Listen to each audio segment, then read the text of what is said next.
નમસ્કાર મિત્રો, ધોરણ 10 વિષય સંસ્કૃત પદ્ય 13 ગીતામૃતમ એના આપણે પહેલો, બીજો, છઠ્ઠો અને 7મો શ્લોક જોઈ લીધો છે. હવે ભાગ 2માં આપણે 3, 4 અને 5 એ ત્રણેય શ્લોકના ભાષાંતર અને અર્થ વિસ્તાર જોઈશું.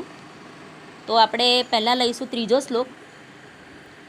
ત્રીજા શ્લોકમાં આપણે કર્મની વાત કરી છે. ત્રીજો શ્લોક એ ગીતાના બીજા અધ્યાયનો 39મો શ્લોક છે. પહેલાં આપણે એનું ભાષાંતર જોઈશું. કર્મણ્યે કર્મણી એવ અધિકારઃ તે. અને આપણે સંધિ છૂટી પાડીએ તો આ રીતે થશે: કર્મણી એવ અધિકાર તે. કર્મણી એટલે કર્મમાં, એવ એટલે જ, અધિકારઃ પ્લસ તે, અડધો સ છે એનો વિસર્ગ થઈ જશે.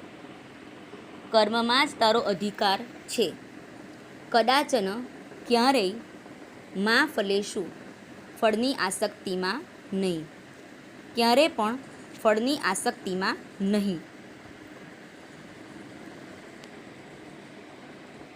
માં એટલે પાછું માનો મતલબ નીચે થશે નહીં.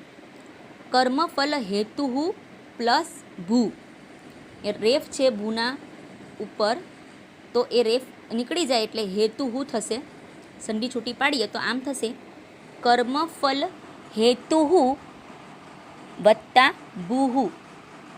કર્મમાં ફળની ઈચ્છાવાળો, હેતુ એટલે કારણવાળો, ઈચ્છાવાળો, કર્મમાં ફળની ઈચ્છાવાળો ભૂહુ થઈશ માં નહીં. કર્મમાં ફળની ઈચ્છાવાળો થઈશ નહીં. સંગહ એ પાછું માં તે, ત્યાર પછી શબ્દ આપેલો છે સંગહ પ્લસ અસ્તુ પ્લસ અકર્મણી. સંગહ પ્લસ અસ્તુ પ્લસ અકર્મણી. આ છેલ્લા શબ્દની સંધિ ખાસ ધ્યાનમાં રાખવાની છે, નહીંતર અર્થનો અનર્થ થઈ શકે એવી શક્યતાઓ રહેલી છે. ફરી છેલ્લી લીટીનું ભાષાંતર કરું છું. કર્મમાં ફળની ઈચ્છાવાળો ભૂહુ એટલે થવું, ભૂભવ એટલે બનવું, થવું એવું થાય, એટલે થઈશ અને માં શબ્દ આગળ લેવાનો છે એટલે નહીં. જો મેં અહીંયા શબ્દને છૂટા પાડેલા છે અને નંબર પણ આપેલા છે. જો નીચે લીટીમાં ખાસ કર્મફલ હેતુ પહેલાં લેવાનો છે, પછી ભૂ અને પછી માં, બરાબર 1, 2, 3 એવા નંબર આપેલા જ છે. તો કર્મમાં ફળની ઈચ્છાવાળો ભૂહુ થઈશ માં નહીં. ત્યારબાદ જુઓ, સંગહ પ્લસ અસ્તુ પ્લસ અકર્મણી, સંધિ પણ છૂટી પાડેલી છે. સંગહ પ્લસ અસ્તુ પ્લસ અકર્મણી. પહેલાં લેવાનું અકર્મણી, કર્મ ન કરવામાં, પછી તે, આગળનો શબ્દ છે તે, તારો, સંગહ સંગ, અસ્તુ થાઓ અને માં એટલે નહીં. કર્મ ન કરવામાં તારો સંગ થાવો નહીં. તો આખા શ્લોકનું ભાષાંતર આમ થશે: પહેલાં આવશે કર્મણી પ્લસ એવ પ્લસ અધિકારઃ પ્લસ તે. કર્મમાં તારો અધિકાર છે. માં ફલેશુ કદાચન, ફળમાં ક્યારેય નહીં, અથવા ફળની આસક્તિમાં અથવા ફળની બાબતમાં, કદાચનમાં ક્યારેય નહીં. ટૂંકમાં પહેલી લાઈનમાં એમ કીધું છે કે કર્મ કરવાનું, પણ એ કર્મને આપણને ફળ શું મળશે, પરિણામ રૂપે આપણને શું મળશે. તો એવો પ્રશ્ન જ્યારે આપણને થાય, તો એ પ્રશ્ન થવાથી આપણને જે લાગણી અનુભવાય છે એનાથી જ આપણને હર્ષ, શોક, ભય આવા બધા ભાવો ઉત્પન્ન થાય છે. હું કામ તો કરું છું પણ એનું મને ફળ શું મળશે? જો ફળ સારું મળે તો હર્ષ થાય આપણને, જો ફળ ન મળે તો આપણને ઉદ્વેગ થઈ જાય, ગભરાટ થઈ જાય કે અરે મેં તો આટલા બધા પૈસા આમાં રોક્યા છે પણ જો મને આનું ફળ ન મળશે તો અહીંયા બે વસ્તુની વાત કરવી છે, કર્મ અને તેનું ફળ. કર્મમાં એમ કીધું છે કર્મ તો કરવાનું જ છે આપણે, પણ એનું જે ફળ છે એમાં આપણે આસક્તિ રાખવાની નથી. તો આપણને પ્રશ્ન થાય કે આપણે પરિણામનો વિચાર કરીને જ કર્મ કરીએ છીએ ને. એક સ્વાભાવિક આપણે ધોરણ 10ના વિદ્યાર્થીઓ, તમારું જ ઉદાહરણ લઈ લઈએ તો અત્યારે તમે જે કંઈ કામ કરો છો એ 10માના રિઝલ્ટને ધ્યાનમાં રાખીને કરો છો. અત્યારે આ કોરોના પરિસ્થિતિ, જે આ પેન્ડેમિક હમણાં ઊભું થયું છે, તો એમાં પણ આપણે 10માના પરિણામને જ ધ્યાનમાં રાખીએ છીએ ને. કે અત્યારે ભલે આપણે શાળાએ નહીં જઈએ, ન જઈ શકીએ, પણ ઘરે રહીને બને એટલી મહેનત કરીને 10મું પાસ કરવાનું છે.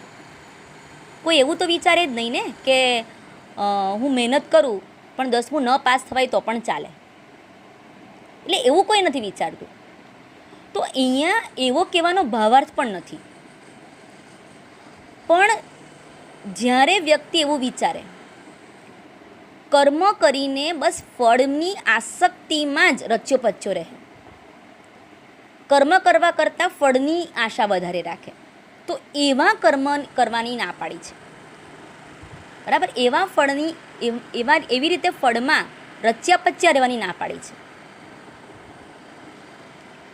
તો પહેલી લીટી છે, કર્મમાં જ તારો અધિકાર છે, ફળની આસક્તિમાં ક્યારેય નહીં. કર્મમાં ફળની ઈચ્છાવાળો થઈશ નહીં. કર્મ ન કરવામાં અકર્મણી શબ્દ છે, જોજો, સંગહ પ્લસ અસ્તુ પ્લસ અકર્મણી. કર્મ ન કરવામાં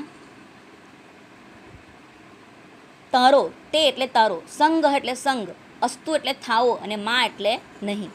આના શબ્દના અર્થ હું તમને બતાવી દઉં છું. પહેલાં તો તમારે જ્યારે આનો અર્થ વિસ્તાર લખવાનો આવે તો સૌ પ્રથમ આ અર્થ વિસ્તાર આપણે 4 ભાગમાં લખીશું. સૌથી પહેલાં તો એનું આપણે ભાષાંતર, જે હું કરી ગઈ એ પ્રમાણે ભાષાંતર તમારે લખી દેવાનું છે. પછી પ્રસ્તાવનામાં તમે શું લખશો? આ કંઈ સુભાષિત તો છે નહીં કે તમે સુભાષિતની જે પ્રસ્તાવના લખો છો એ અહીંયા લખી દો. આ એક ગીતા ઉપર આધારિત તત્વજ્ઞાન છે. તો અહીંયા તમારે પૂર્વાપર સંબંધ લખવો પડશે. એટલે આ જે વાક્ય છે એ આપણને ખબર જ છે ભગવદ્ ગીતાનું છે, પણ એ ભગવદ્ ગીતાનું પણ જે ઉલ્લેખ થયો છે, સૌથી પહેલાં ઉલ્લેખ, અત્યારે આપણે ભગવદ્ ગીતાને અલગ કરીને વાંચીએ છીએ એ વાત અલગ છે, પરંતુ સૌપ્રથમ એનું જે મૂળ સ્ત્રોત છે એ મહાભારત છે. તો જ્યારે મહાભારતના ભીષ્મ પર્વમાં કૌરવો અને પાંડવો વચ્ચે યુદ્ધ થાય છે, ત્યારે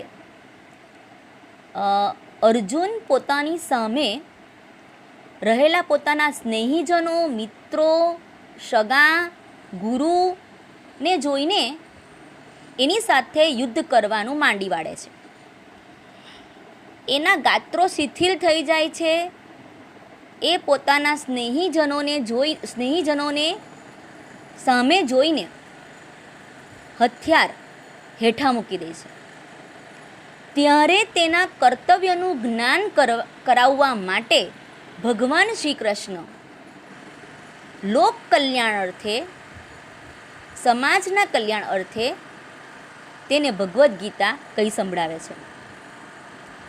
તો આ જે શ્લોક છે એ મૂળ મહાભારતના ભીષ્મ પર્વમાં જે શ્રીમદ ભગવદ્ ગીતાનો જે અંશ છે એના આ શ્લોક છે. બરાબર છે? તો એ રીતે પહેલાં એનો પૂર્વાપર સંબંધ લખવાનો છે કે એ શેમાંથી લેવામાં આવ્યું છે, તો મૂળ મહાભારતના ભીષ્મ પર્વમાંથી આ ગીતા, ભગવદ્ ગીતા એમાં સમાયેલી છે. અને એમાંથી આ જે તે અધ્યાય હોય તે, આ બીજો અધ્યાય છે, તો બીજા અધ્યાયમાંથી આ શ્લોક લીધો છે. અને શું કામ આ ગીતાનો ઉલ્લેખ એટલે ગીતા ગાવી પડેલી ભગવાનને તે લખવાનું છે, એની જે પરિસ્થિતિ છે તે લખવાનું છે, રણભૂમિમાં કહેવાયેલી છે આ ગીતા, તો એ લખવાનું. તો એનો થયો પૂર્વાપર સંબંધ, પ્રસ્તાવના. એટલે 2 મુદ્દા પતી ગયા, ભાષાંતર, પ્રસ્તાવના. હવે આપણે લખશું સમજૂતી. તો આમાં મૂળ શેની વાત કરી છે? પહેલાં તો કર્મની વાત કરી છે ને. કર્મમાં તારો અધિકાર છે ફળની આસક્તિમાં, કે ફળની બાબતમાં ક્યારેય નહીં. અને પછી એમ કીધું છે કર્મની ઈચ્છાવાળો થઈશ નહીં, કર્મ ન કરવામાં તારો સંગ ન થાવો. તો એ 2 વસ્તુની વાત કરી છે, એક તો કર્મ અને બીજું તેનું ફળ. તો અહીંયા આ શ્લોકની અંદર આપણે એમ કહી શકીએ કે કર્મ છે એની ગતિ મહાન છે, કર્મની ગતિ ગહન પણ છે. એમ કહેવાય છે કર્મ કોઈને છોડતું નથી, આમાં કોઈ પ્રકારની છટકબારી ચાલતી નથી, આમાં કોઈ પણ પ્રકારની લાગવક પણ ચાલતી નથી. કર્મ જ્યારે આપણે કરીએ છીએ ત્યારે આપણે એ કર્મનું ફળ ભોગવવું જ પડે છે, પરાણે પણ એ ભોગવવું પડે છે. તો મનુષ્ય નિયતિના હાથનું રમકડું છે, અને કર્મની ગતિ જો અત્યંત ગહન હોય ત્યારે આ કર્મ કોઈને છોડતું નથી. તો એ કર્માનુસાર આપણને ફળ આપે છે. એનાથી સુદામા પણ, શ્રી કૃષ્ણના મિત્ર સુદામા પણ એમાંથી બાકાત રહ્યા નથી. એઓ આશ્રમ જીવનમાં ખોટું બોલ્યા હતા અને એને એમનું ફળ ભોગવવું પડ્યું હતું. ગુરુ દ્રોણાચાર્ય, ભીષ્મ પિતામહ, કર્ણ વગેરે લોકોને પણ જે અધર્મ કર્યો અને જે અધર્મનો પક્ષ લીધો એને એનું ફળ પ્રાપ્ત થયું છે. રાજા દશરથ એણે પણ ભૂતકાળમાં શ્રવણના જે પ્રાણ ભૂલમાં, બરાબર, એ કર્મ એમણે જાણી જોઈ નહોતું કર્યું. એમણે જ્યારે શ્રવણ પાણી ભરે છે ત્યારે જે અવાજ થયો એ અવાજથી રાજા દશરથને એવો ભ્રમ થયો કે કોઈ પશુ પાણી પીવા આવ્યું છે, અને એમ સમજીને એમણે શ્રવણનો વધ થઈ ગયો અજાણતામાં. છતાં એ અજાણતામાં કરેલું કર્મ પણ એમને છોડ્યું નહીં, અને શ્રવણના માતા પિતાનો શાપ એમને લાગ્યો. તો અજાણતામાં કરેલા કર્મ પણ આપણે ભોગવવા પડે છે. તો એ બધા પણ પોતાના કર્મમાંથી બાકાત થયા નથી. એટલે ટૂંકમાં સારા કે ખરાબ કર્મનું ફળ આપણને મળે છે. બીજી વસ્તુ, આ એક વાત થઈ ગઈ, ઉદાહરણ આપી દઈએ આપણે આ રીતે કે આટલા વ્યક્તિ આટલા કર્મ કર્યા અને એનું ફળ એમને શું મળ્યું, બરાબર છે. બીજું, કર્મ કરવામાં આપણે સ્વતંત્ર છે. તમારે જે કામ કરવું હોય, આપણે મનુષ્યને ભગવાને વિચારવાની શક્તિ આપી છે, આપણે જે કામ કરવું હોય એ કામ કરવામાં આપણે સ્વતંત્ર છીએ. પણ ફળની જે વાત આવે તેમાં આપણે પરતંત્ર થઈ જઈએ છીએ. કર્મ કરવામાં આપણે સ્વતંત્ર છે, પણ એ કર્મનું જે ફળ ભોગવવાનું છે એ આપણને ક્યારે મળશે, કેવી રીતે મળશે, આપણે એ ફળ ભોગવવું છે કે નથી એ આપણા હાથમાં નથી, એ પરતંત્ર છે આપણે એની બાબતમાં. તો એની બાબતમાં આપણે કર્મનું ફળ ભોગવવું હોય કે ન હોય, પણ પરાણે એને ભોગવવું જ પડે છે. અને દરેક જીવ દરેક ક્ષણે કર્મ કરતો જ રહે છે, આપણે કર્મ વગર તો રહી શકતા જ નથી. એટલે આ જે મહર્ષિ પતંજલિ છે, એ મહર્ષિ પતંજલિ એના વિશે વાત કરી છે કે જ્યાં સુધી કર્મરૂપી મૂળ છે, આપણે મનુષ્ય છીએ તો જ્યાં સુધી આ કર્મરૂપી મૂળ છે, આપણે કર્મ કર્યા કરશું, એ મૂળ વસ્તુ છે એની, ત્યાં સુધી શરીરરૂપી વૃક્ષ ઉગવાનું અને તેના ઉપર ભોગ, જાતિ, આયુષ્ય વગેરે ફળો લાગવાના. એટલે આપણે જે કર્મ કરીએ છીએ એ કર્મ આપણે ન હોઈએ ને તો એને બીજો જન્મ પણ લઈને આપણે એને ગમે તે રીતે ભોગવવા જ પડે છે. મને એ સરસ મજાની સ્વામી વિવેકાનંદ અને આપણે પરમહંસ એની વાત મને યાદ આવે છે તો જ્યારે સ્વામી વિવેકાનંદ રામકૃષ્ણ પરમહંસ પાસે જાય છે ત્યારે એ એક અસાધ્ય રોગોના શિકાર થઈ ગયો છે. રામકૃષ્ણ પરમહંસ એક અસાધ્ય રોગના શિકાર થયા હોય છે. તો રામકૃષ્ણને જ્યારે જોઈને સ્વામી વિવેકાનંદ પ્રશ્ન કરે છે એમને કે આપ તો એટલા બધા જ્ઞાની છો અને આપ તો ભગવાનના એટલા બધા વહાલા છો કે તમે તમારા કર્મમાંથી આ દેહ ત્યાગ કરી શકો છો અને પોતાના જે આ દુઃખને છે ને એ રોકી શકો છો. તો તમે કેમ એમ કરતા નથી ને આ દુઃખને કેમ ભોગવો છો? ત્યારે રામકૃષ્ણ એક સરસ મજાનું વાક્ય બોલે છે કે આ દુઃખમાંથી તો હું છુટકારો મેળવી શકું, પણ આગળ કરેલા કર્મોમાંથી હું છુટકારો મેળવી શકીશ નહીં.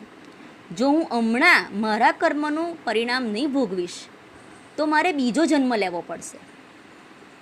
એ મારું જે કર્મ છે એ મને છોડવાનું નથી. એમ કહીને એ પોતાનું જે કર્મ છે એ કર્મને આ જન્મમાં જ ભોગવે છે અને પછી નિર્વાણ પામે છે. ટૂંકમાં આવા મહાન લોકો, આવા મહાન પુરુષો થઈ ગયા, એમણે પણ એમનું કર્મ ભોગવવું પડ્યું હતું. ટૂંકમાં આ મહર્ષિ પતંજલિએ જે કીધું છે કે જ્યાં સુધી કર્મરૂપી મૂળ છે ત્યાં સુધી શરીરરૂપી વૃક્ષ ઉગવાનું છે અને તેમાં જાતિ, આયુષ્ય અને ભોગરૂપી ફળ લાગવાના છે. તો આ રીતે કર્મ છે તો જન્મ પણ ધારણ કરવો પડશે અને એ જન્મમાં આપણે જે કર્મ કરીશું ફરી પાછળનું ફળ ભોગવવા માટે આપણે જન્મ અને મરણના ચક્રાવા કર્યા કરવા પડશે. તો કરવું શું? આ જન્મ અને મરણના ચક્રાવા જો કર્મની લીધે જ થતા હોય તો કર્મ ન કરીએ તો ન ચાલે? ના, એ વાત પણ ખોટી છે. કર્મ તો કરવું જ પડશે. તો કર્મ કરવું કેવી રીતે જેનાથી આપણને એનું ફળ ન ભોગવવું પડે? અથવા તો શું કરીએ તો આપણે આ જે કર્મના જે બંધન છે એમાંથી મુક્ત થઈ જઈએ? તો ને એક જ સરળ અને સાહજિક રસ્તો છે નિસ્વાર્થ ભાવે કર્મ કરવું. કર્મ કરો છો તો એના ફળની આશા નહીં રાખવાની. સારા ફળની આશા રાખો તો પછી ખરાબ ફળની પણ આશા રહે. પણ બધા જ કર્મો કૃષ્ણાર્પણમ, એટલે કૃષ્ણને હું બધા જ કર્મો મારા અર્પણ કરું છું. ખરાબ કર્મો જો સારા કર્મો જો કૃષ્ણને અર્પણ કરો તો સાથે સાથે ખરાબ કર્મો પણ એમાં અર્પણ થઈને નાશ પામે. તો કૃષ્ણ અર્પણની ભાવનાથી હું જે કંઈ કર્મ કરું છું એ હું નથી કરતો, અહમનાશની હું નથી. આ કર્મ પાછળ હું નથી. એ સારું કર્મ હોય કે ખરાબ કર્મ હોય એ નિસ્વાર્થ ભાવે કરવું જોઈએ. તેનાથી વ્યક્તિ કર્મના ફળમાં લેપાતો નથી. જેમ કમળ એ પાણીમાં રહીને પણ પાણીને સ્પર્શ કરતું નથી. જલ કમલવત રહેવાનું છે આપણે. જગતમાં રહીને કર્મ કરીને પણ કર્મના ફળમાં લેપાવાનું નથી. આ એનો સહજ અને સરળ અર્થ નીકળે છે. કહેવાય છે કે કર્મનો ધ્વનિ શબ્દથી ઊંચો છે. બરાબર છે. આપણે ન બોલવું જોઈએ, આપણું કામ બોલે છે. એમ કે ને લોકો, હું નથી બોલતો, મારું કામ બોલે છે. તો કર્મનો જે ધ્વનિ છે એ શબ્દોથી ઊંચો છે. અહીંયા આપણને એમ થાય કે આનો આપણે અર્થ એવો ઊંધો નથી કરવાનો. ઘણા એવું કરશે કે નિષ્કામ બેસી રહેવાનું, કર્મ જ નહીં કરવાનું તો ફળ જ નહીં ભોગવવું પડે. તો એવો અર્થ પણ નથી. આ વાત તો સમાજ માટે બહુ ભયંકર સાબિત થાય એમ છે. એના માટે મોટું ઉદાહરણ કૃષ્ણનું આપું તો કૃષ્ણ ભગવાન જ્યારે કૌરવો અને પાંડવોનું યુદ્ધ થાય છે ત્યારે એમને એ યુદ્ધમાં જોડાવાની કોઈ જરૂર હતી જ નહીં. જો પાંડવો જીતે તો એનાથી જે ગામડાઓ એમને મળવાના હતા, એટલે કે જે ભાગ એને મળવાનો હતો એમાંનો એક ગામડાનો ગ્રાસ પણ એમને મળવાનો નહોતો જો પાંડવો જીતે તો. અને જો કૌરવો જીતે તો પણ એમની એ જે દ્વારિકામાં જે રાજગાદી પર બિરાજતા હતા એ રાજગાદીને કોઈ વાંધો આવે એમ નહીં હતું. તો એ નિષ્કામ બેસી રહેતે તો પણ ચાલતે, પણ એમણે નિષ્કામ કર્મની વ્યાખ્યા આપવી નહોતી. એમને ફક્ત બેસી રહેવાનું એવું કહેવું જો હોત તો એ યુદ્ધમાં જોડાયા જ નહીં હોત. પણ આપણને બોધ આપવા માટે એ ધર્મના પક્ષે જોડાય છે અને કૌરવોનો નાશ અર્જુન પાસે કરાવડાવે છે અને ધર્મની સ્થાપના કરે છે. તો આના પરથી સાબિત થાય કે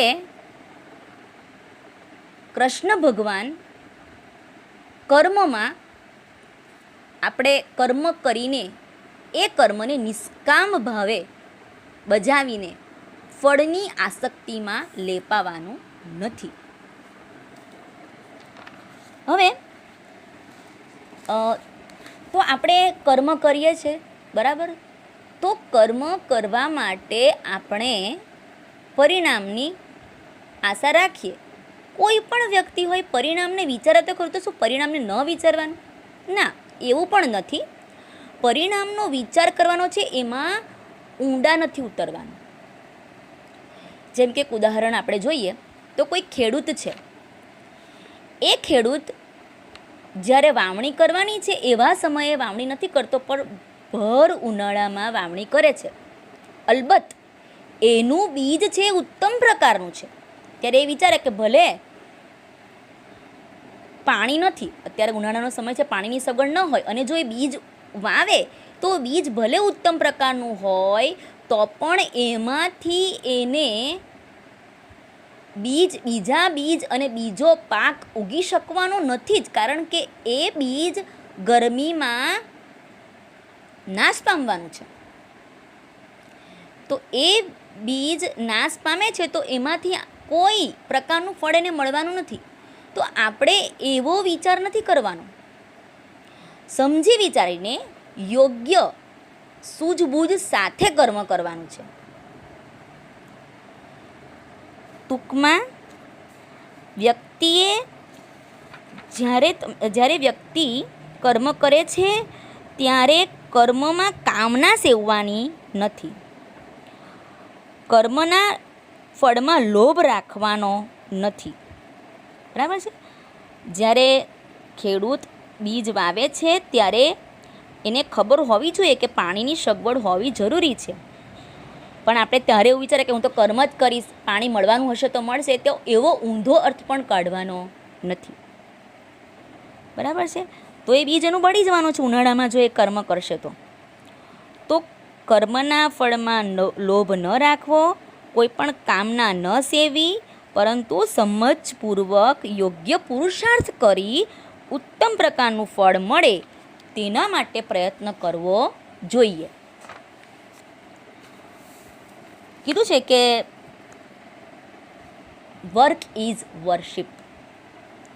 આપણું જે કર્મ છે એ જ આપણી પૂજા. કામ એ પૂજા છે, બરાબર? કામને તમે પૂજા જેવી પવિત્ર રીતે એને નિભાવીએ આપણે દરેક કામને, તો એ આપણા માટે ઈશ્વર ભક્તિ જેવું થઈ જાય. નિસ્વાર્થ ભાવે કર્મ કરવું, બરાબર છે? તો અહીંયા આપણે એ ધ્યાનમાં રાખવું જોઈએ કે એના ટૂંકમાં એ જે આપણે જે કંઈ કર્મ કરીએ છીએ એ કર્મ વિશે પરીક્ષિતની આપણે વાત કરીએ તો એ પરીક્ષિત રાજાએ જે કોઈ કર્મ કર્યા તો એના ફળ એમને ભોગવવા પડ્યા. આના વિશે કબીરે કહ્યું છે, કબીર જે કહ્યું છે, જબ આએ તુમ જગ મેં જગ હસા તુમ રોઈ, જબ આए तुम जग में जग हंसा तुम रोए, ऐसी करनी कर चले जग रोए तुम हंसे.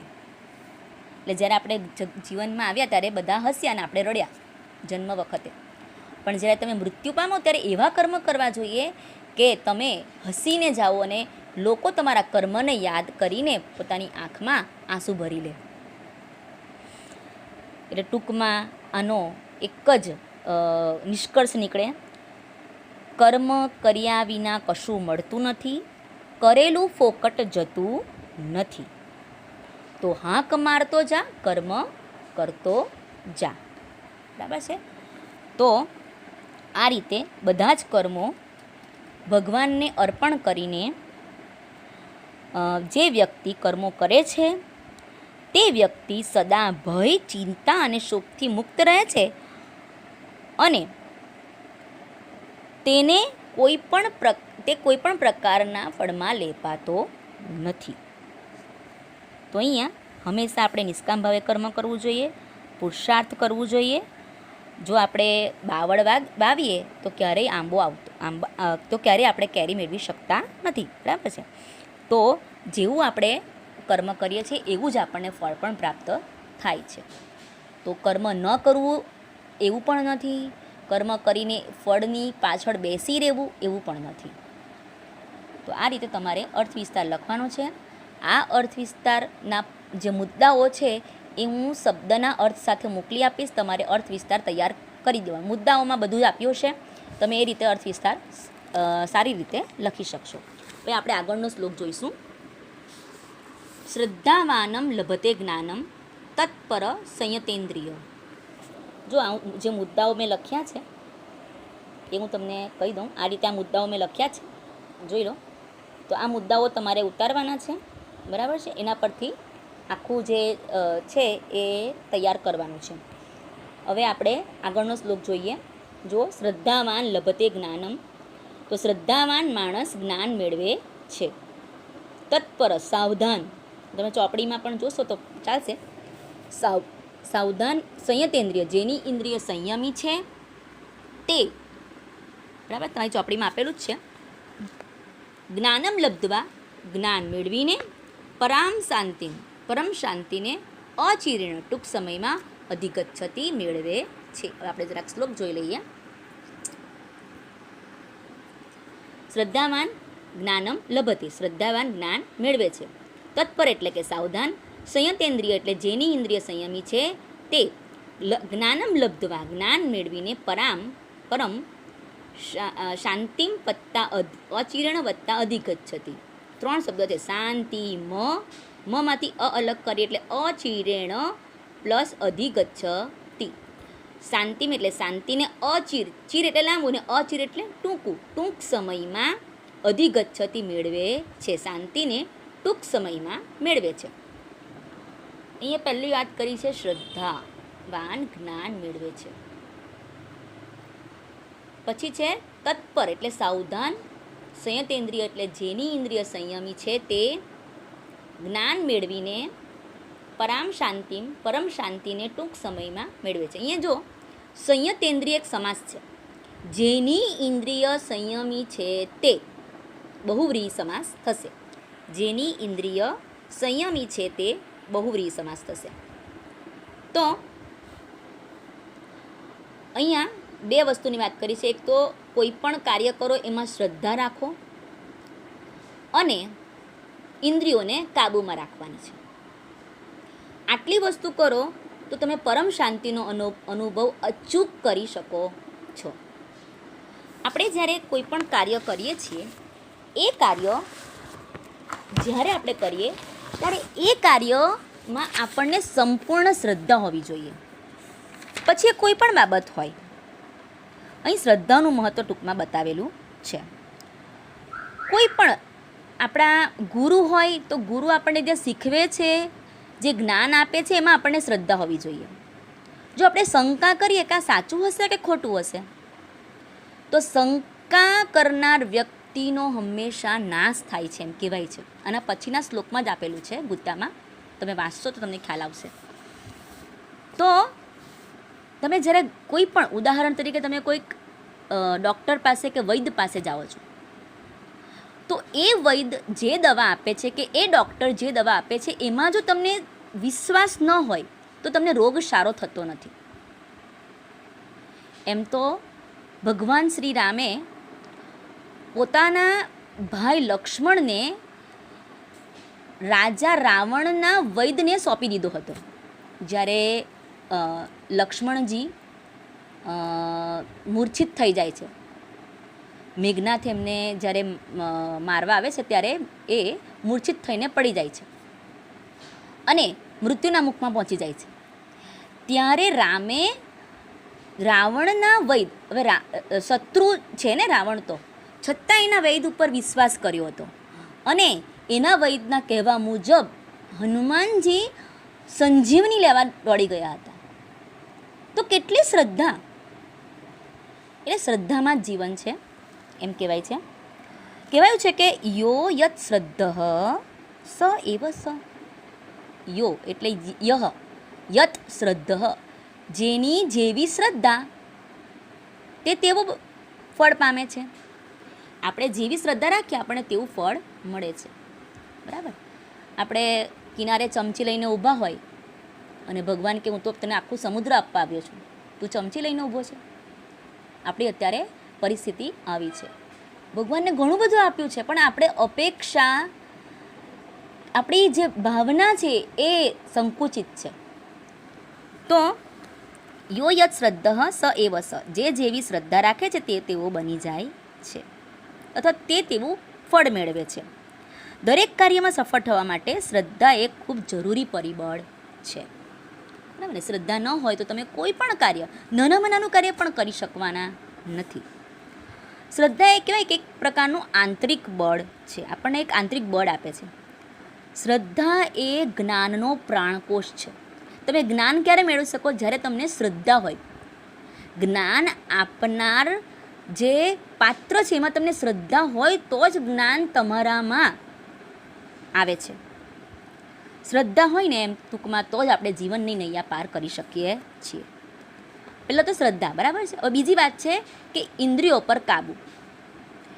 જ્યારે આપણે ઇન્દ્રિયો કાબૂમાં હોય એટલે કે જ્યારે મન ઇન્દ્રિયો પર કાબૂ એટલે કે મન પર કાબૂ. બરાબર ને? મન એ ઇન્દ્રિયોમાંનું એક છે. મન, હાથ, પગ, બરાબર છે, જીભ, ચામડી, આ બધા આપણી કર્મેન્દ્રિય છે. તો એ કર્મેન્દ્રિયો પણ આપણો કાબૂ હોય તો જ વ્યક્તિ ટૂંક સમયમાં પરમ શાંતિનો અનુભવ કરી શકે છે. સૌ પ્રથમ તો કોઈ પણ કાર્ય કરવું હોય ને તો આપણે તેનામાં શ્રદ્ધા રાખવી જરૂરી છે અને એ કાર્યમાં પોતે સફળ થશે તેવી શ્રદ્ધા હોવી જરૂરી છે. પહેલાં તો શ્રદ્ધા રાખવી. અને બીજું, પોતાની ઇન્દ્રિયો પર કાબૂ. આ બે વસ્તુ જ્યારે આપણે પ્રાપ્ત કરી લઈએ છીએ તો આપણે અચૂકપણે શાંતિનો અનુભવ કરીએ છીએ. પરંતુ આ બે વસ્તુ જ્યારે આપણે નથી હોતી, આપણી પાસે શ્રદ્ધા પણ નથી હોતી અને આપણી ઇન્દ્રિયો પર કાબૂ પણ ન હોય, ત્યારે આપણે જ્ઞાન પ્રાપ્ત કરી શકતા નથી અને નિશ્ચિત, આપણે જે નિશ્ચિત લક્ષ્ય નક્કી કર્યું છે લક્ષ્યને આપણે પ્રાપ્ત કરી શકતા નથી. અને જ્યારે લક્ષ્ય પ્રાપ્ત નહીં થાય ત્યારે આપણે એમ કહીએ છીએ કે આજે આ વખતે કાર્યમાં કંઈ મજા નહીં આવી, આપણે એમ કરીએ છીએ. કામમાં મજા નહીં આવી. કામમાં મજા નહીં આવી એટલે લક્ષ્ય સિદ્ધ થયું નથી. અને લક્ષ્ય સિદ્ધ ન થાય એટલે આપણને બધાને અનુભવ છે જ કે આપણે અશાંતિનો અનુભવ કરીએ છીએ. બરાબર છે? એક પછી એક કડી જોડાયેલી છે. શ્રદ્ધા રાખો, બરાબર, અને બીજું છે મનને કાબૂમાં રાખો. આ બે વસ્તુ કરો તો આપણું કાર્ય સિદ્ધ થાય છે. પણ જો મન કાબૂમાં ન હોય અથવા તો શ્રદ્ધા ન હોય, બેમાંથી એક ન હોય, તો આપણે અસફળતાનું મોઢું જોવું પડે છે અને એને કારણે એક માનસિક અશાંતિ ઉત્પન્ન થાય છે અને માનસિક અશાંતિનો આપણે અનુભવ કરીએ છીએ. અને શ્રદ્ધાપૂર્વક જો ગંભીરતાથી અભ્યાસ કરીએ તો આપણા જીવનમાં આપણે જે કંઈ નક્કી કર્યા છે લક્ષ્યો, એ લક્ષ્ય સુધી, એ ધ્યેય સુધી ચોક્કસ આપણે પહોંચી શકીએ છીએ. અને જીવનનો અંતિમ લક્ષ્ય સિદ્ધ થતાં આપણે પરમ શાંતિને મેળવી શકીએ છીએ. તો મનુષ્યના જીવનમાં જે વસ્તુ, જે વ્યક્તિ પર શ્રદ્ધા હોય અને બીજું કે એની ઇન્દ્રિયો પર એનો કાબૂ હોય તો એ વાત આપણા જીવનમાં ખૂબ જરૂરી છે. આ બે વસ્તુ અને ઈશ્વર પર ભરોસો રાખીને ઈચ્છિત લક્ષ્યની પ્રાપ્તિ માટે આપણે પ્રયત્ન કરીએ અને પરમાત્માના લીન થઈને આપણે જો પુરુષાર્થ કરીએ તો માણસ જ્ઞાન પ્રાપ્ત કરે છે અને ચોક્કસ છેલ્લે અંતિમ ધ્યેય સુધી પહોંચીને પરમ શાંતિને પામે છે. કોઈ પણ વિદ્યા શીખવી હોય તો એ શીખવા માટે શ્રદ્ધા જરૂરી છે. અને જ્ઞાન પ્રાપ્તિના ધ્યેયને પહોંચી વળવા પુરુષાર્થ કરી ગુરુમાં શ્રદ્ધા રાખવી અને એવો શિષ્ય જીતેન્દ્રિય બનીને પરમ શાંતિનો અનુભવ કરી શકે છે. ગુરુમાં શ્રદ્ધા હોવી જોઈએ. તો અહીંયા આ જે ચોથો શ્લોક છે એ પણ પૂરો થાય છે. તો આપણે એના શબ્દના અર્થ જોયા છે. જો આ રીતે આ મેં લખાણ લખેલું છે, તમે બેઠું લખી દેશો તો પણ ચાલશે.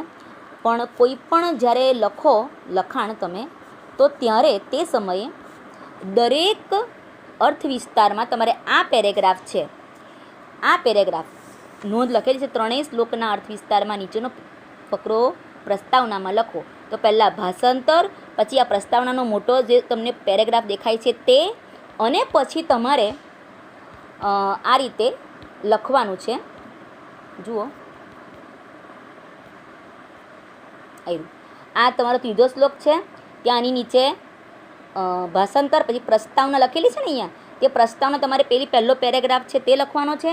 અને અહીંયા કર્મની ગતિ મહાન છે ત્યાંથી માંડીને આ બધી એની સમજૂતી છે, બરાબર, અહીંયા સુધીની બધી એની સમજૂતી તમારે લખવાની છે. પછી આ ચોથો શ્લોક છે એની સમજૂતી છે, બરાબર, અહીંયા સુધીની. હવે પાંચમો શ્લોક જોઈએ આપણે. તો પાંચમા શ્લોકમાં પહેલાં ભાષાંતર જોઈ લઈએ.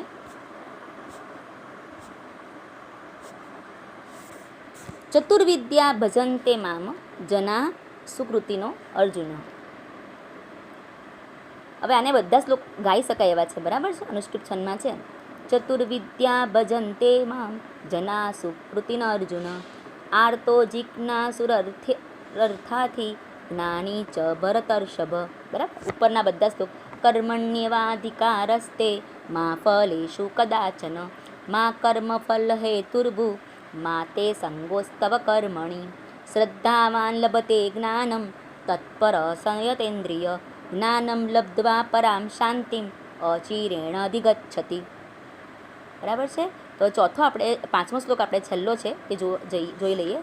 4 પ્રકારના, જો અહીંયા પહેલો શબ્દ લેવાનો છે, અર્જુન શબ્દ દેખાય છે પહેલી લીટીમાં, છેલ્લો શબ્દ એ લેવાનો છે. અને પછી ભરતર્ષભ, બીજી લીટીનો છેલ્લો શબ્દ. પહેલી લીટીનો છેલ્લો શબ્દ, બીજી લીટીનો છેલ્લો શબ્દ. હે અર્જુન, હે ઉત્તમ ભરતવંશી. ભરતર્ષભ એટલે ઉત્તમ ભરતવંશી. હે અર્જુન, હે ઉત્તમ ભરતવંશી. પછી એની આગળનો શબ્દ છે ચતુર્વિધા. જુઓ, ચતુર્વિધા શબ્દ, પહેલો શબ્દ ચતુર્વિધા, 4 પ્રકારના. પછી શબ્દ લેવાનો સુકૃતિનું. સદાચારી જનાહ, માણસો, મામ, મને, ભજન્તે, ભજે છે. પહેલાં આવશે અર્જુન, પછી ભરતર્ષભ, પછી આવશે ચતુર્વિધા, પછી આવશે સુકૃતિનું, જનાહ, મામ, ભજન્તે. હે અર્જુન, હે ઉત્તમ ભરતવંશી, 4 પ્રકારના સુકૃતિનો સદાચારી, ભક્તો મને ભજે છે. એટલે 4 પ્રકારના ભક્તોના પ્રકાર પાડેલા છે અહીંયા. 4 પ્રકારના ભક્તો હોય. કયા કયા તો નીચે આપ્યા છે. આર્ત એટલે દુઃખી, જિજ્ઞાસુ અર્થાર્થી ચ જ્ઞાની. આર્ત એટલે દુઃખી, જિજ્ઞાસુ અર્થાર્થી એટલે અર્થાર્થી અને જ્ઞાની. આ 4 જે ભક્ત છે એની સમજ આપણે અહીંયા મેળવવાની છે. તો પહેલાં શબ્દના અર્થ જરા જોઈ લઈએ. જો, હે અર્જુન ભરતર્ષભ, હે અર્જુન, હે ઉત્તમ ભરતવંશી, ચતુર્વિધા સુકૃતિનો જનાહ, 4 પ્રકારના સદાચારી માણસો, મામ ભજન્તે, મને ભજે છે. આર્ત એટલે દુઃખી, જિજ્ઞાસુ પ્લસ અર્થાર્થી એટલે જિજ્ઞાસુ અર્થાર્થી, જ્ઞાની એટલે જ્ઞાની અને જ્ઞાની. તો ઉપરોક્ત આ શ્લોક છે એમાં કૃષ્ણ ભગવાન અર્જુનને સમજાવે છે કે 4 પ્રકારના ભક્તો મને ભજે છે. તો પહેલું છે આર્ત. આર્ત એટલે શું? તો દુઃખી. તો દુઃખી માણસ, કોઈ પણ વ્યક્તિ દુઃખી હોય, એ કોઈ કારણવશ દુઃખી થાય ત્યારે દુઃખી થઈને દુઃખમાં આવી પડીને ભગવાનનું ભજન કરે છે. તો એને આર્ત પ્રકારનો ભક્ત કહેવામાં આવે છે. એટલે કોઈ પણ વ્યક્તિ જ્યારે દુઃખમાં હોય ત્યારે વ્યક્તિ તેની, જો આપણે જ્યારે સુખી હોઈએ ને ત્યારે સુખમાં આપણને આપણામાં કઈ કુશળતા છે આપણને ખબર નથી પડતી. જ્યારે વ્યક્તિ દુઃખી થાય છે ને ત્યારે જ એને એની શક્તિનું ભાન થાય છે. એટલે દુઃખ પણ હોવું જરૂરી છે. દુઃખથી આપણને આપણી શક્તિનો ખ્યાલ આવે છે. ત્યારે ત્યારે વ્યક્તિને એની શક્તિનું ભાન થાય છે. અને તે સમયે એનામાં જે શક્તિનો આવિર્ભાવ થાય છે ત્યારે એ આવિર્ભાવ વખતે ભલે તેને થોડુંક આવિર્ભાવ એને કષ્ટદાયક લાગતો હોય, પણ એનો અનુભવ મળવાથી જ મનુષ્યને પોતાની શક્તિનો પરિચય થાય છે. એટલે દુઃખ ભોગવવાથી આપણને સુખના મૂલ્યોનું જ્ઞાન થાય છે. ટૂંકમાં એમ કે દુઃખ એ છે ને દરિયા જેવું છે. પહેલાં તો એ આપણને ડૂબાડી દે, પણ આપણે ડૂબીએ તો જ આપણને અંદરના મોતી મળે છે. તો અહીંયા દુઃખી ભક્તનું જો ઉદાહરણ આપણે જોવું હોય તો પ્રહલાદ, પછી ધ્રુવ, એ બધા દુઃખી ભક્તો હતા. અને એમણે દુઃખમાં ભગવાનને યાદ કર્યા, ભગવાનનું સ્મરણ કર્યું અને ભગવાનની આ શરણે ગયા. અને એવા ભક્તો એ આર્ત ભક્તોમાં આવે છે. અને ભગવાન શ્રી કૃષ્ણએ એમને શરણે લઈ લીધા. તો આ રીતે દુઃખી ભક્તો પણ એ ઉત્તમ પ્રકારના ભક્તોમાં એની ગણના થાય છે. આમ દુઃખમાં ભગવાનનું સ્મરણ કરનાર જે ભક્ત છે એ પણ ઉત્તમ પ્રકારના ભક્તો છે. પછી બીજું છે અર્થાર્થી. અર્થાર્થીનો મતલબ કે સંસારના પદાર્થોની, સંસારમાં જે કંઈ આપણને મેળવવું છે એની કામના ધરાવતા ભક્ત. મને આ જોઈએ છે, મને પેલું જોઈએ છે, બરાબર છે. બધી વસ્તુઓની માંગણી કરીએ, ધનની માંગણી કરીએ, પદની માંગણી કરીએ, સંતાનની માંગણી કરીએ, બરાબર છે. જ્યારે આપણે નાના હોઈએ ત્યારે વિદ્યા, ભગવાન મને બધું આવડી જાય. મોટા થઈએ એટલે ધન પ્રાપ્ત થાય એટલે પદ, પછી સંતાન, આ બધા સુખો આપણે ભગવાન પાસે માંગીએ છીએ. તો એવા ભક્તો, એને પણ ભગવાન ભક્તમાં ગણે છે. વિચાર કરો, આપણા સામાન્ય માણસો તો એમ કહે છે કે આ તો એમ કે ગરજે ગધેડાને બાપ બનાવે છે, બરાબર, આવો શબ્દ આપણે બોલતા હોઈએ છીએ. તો ભગવાન તો એને પણ પોતાના ભક્ત માને છે, ભલે કોઈક અર્થને કારણે, પણ આપણે એમને શરણે ગયા તો ખરા, તો એને પણ ભગવાન ભક્ત કહે છે. આ સાંસારિક મનુષ્ય છે પોતાની ઈચ્છાને પાર પાડવા માટે, માંગણીની પૂર્તિ માટે ભગવાનની ભક્તિ કરે છે અને એના શરણે જાય છે. એના જો ઉદાહરણ આપણે લેવા હોય તો રાજા દશરથ, બરાબર, એમણે સંતાન પ્રાપ્તિ માટે એક ઋષિ મુનિના શરણે ગયા હતા અને એમણે યજ્ઞ કરાવીને જે ફળ હતું, એ યજ્ઞનું ફળ, એ રૂપે એમણે પોતાના સંતાન મેળવ્યા હતા. ત્યારબાદ કુંતી, ત્યારબાદ અંજની, આ બધા એ છે સુખ સંપત્તિ, એટલે કે સુખમાં સંતાન સુખ મેળવવા માટે એમણે ભગવાનની ભક્તિ કરી હતી. અને ઇન્દ્ર જેવા છે એને પોતાનું પદ બચાવવા માટે ભગવાન વિષ્ણુના શરણે ગયા હતા. તો આવા ભક્તો છે અર્થાર્થી. ત્યારબાદ આવે છે જિજ્ઞાસુ ભક્ત. તો ઈશ્વર કેવા છે, એનું સ્વરૂપ કેવું છે, તો એવું જે જાણવાની ઈચ્છા ધરાવે છે એની ગણતરી જિજ્ઞાસુ ભક્તમાં થાય છે. જેને આપણામાં જિજ્ઞાસા, કોઈ પણ વસ્તુને જાણવાની ઈચ્છા હોય ને, ત્યારે આપણે હિમાલયને પણ એમ કહેવાય કે ખૂંદી વળીએ છીએ. વ્યક્તિને કંઈ પણ જોઈતું એને એમ કે ને ખરા મનથી જ્યારે ઈચ્છે ને ત્યારે એ વસ્તુને શોધીને જ રહે છે. કાળા માથાનો માણસ ધારે તે કરી શકે, બરાબર. તો એ જ્યારે કોઈ જિજ્ઞાસાને પોતાના મનમાં જ્યારે એના અંકુર ફૂટે છે ત્યારે એ હિમાલયને ખૂંદી વળે છે અને ચાંદ પર પણ જઈ આવે છે. તો આવા જિજ્ઞાસુ વ્યક્તિઓ જે છે એને જે કંઈ સિદ્ધિ પ્રાપ્ત થઈ છે એ એની જિજ્ઞાસાને કારણે પ્રાપ્ત થઈ છે. જ્યારે આપણે કોઈ પણ વસ્તુને જ્યારે મનથી ઈચ્છીએ છીએ ત્યારે આપણે એના સુધી પહોંચવા માટે કર્મ કરીએ છીએ અને એ કર્મથી આપણે આપણા નિશ્ચિત કાર્યને પાર પાડીએ છીએ. તો આ જિજ્ઞાસુ ભક્તની અહીંયા વાત કરી છે.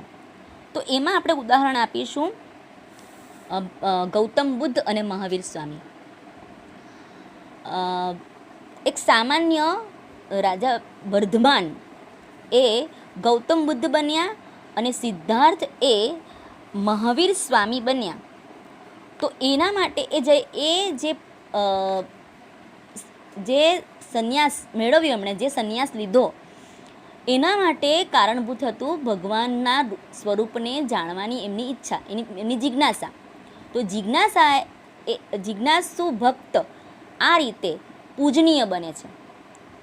પોતાની જિજ્ઞાસાને સંતોષવા માટે એ આ રીતે ભગવાન બુદ્ધ અને મહાવીર સ્વામી જેવા પૂજનીય એમને બનાવ્યા. તેનું ખરો જે અર્થ છે એ છે એમનું જિજ્ઞાસા, પણ એમની જિજ્ઞાસાને સંતોષવાનું. અને ચોથું છે જ્ઞાની ભક્ત. એટલે કે આ સંસાર શું છે,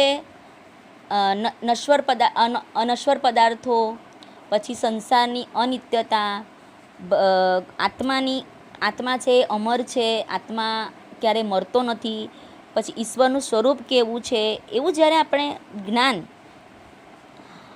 જેને પ્રાપ્ત કરવું હોય એ વ્યક્તિ, એવું જ્ઞાન મેળવનાર વ્યક્તિ પોતાના જ્ઞાનથી પરમપદને પામે છે. એટલે ટૂંકમાં જે વ્યક્તિ, એનો મતલબ એમ થયો કે જે અજ્ઞાની છે એક પ્રકારનો અંધ છે, જોતો હોવા છતાં પણ અંધ છે.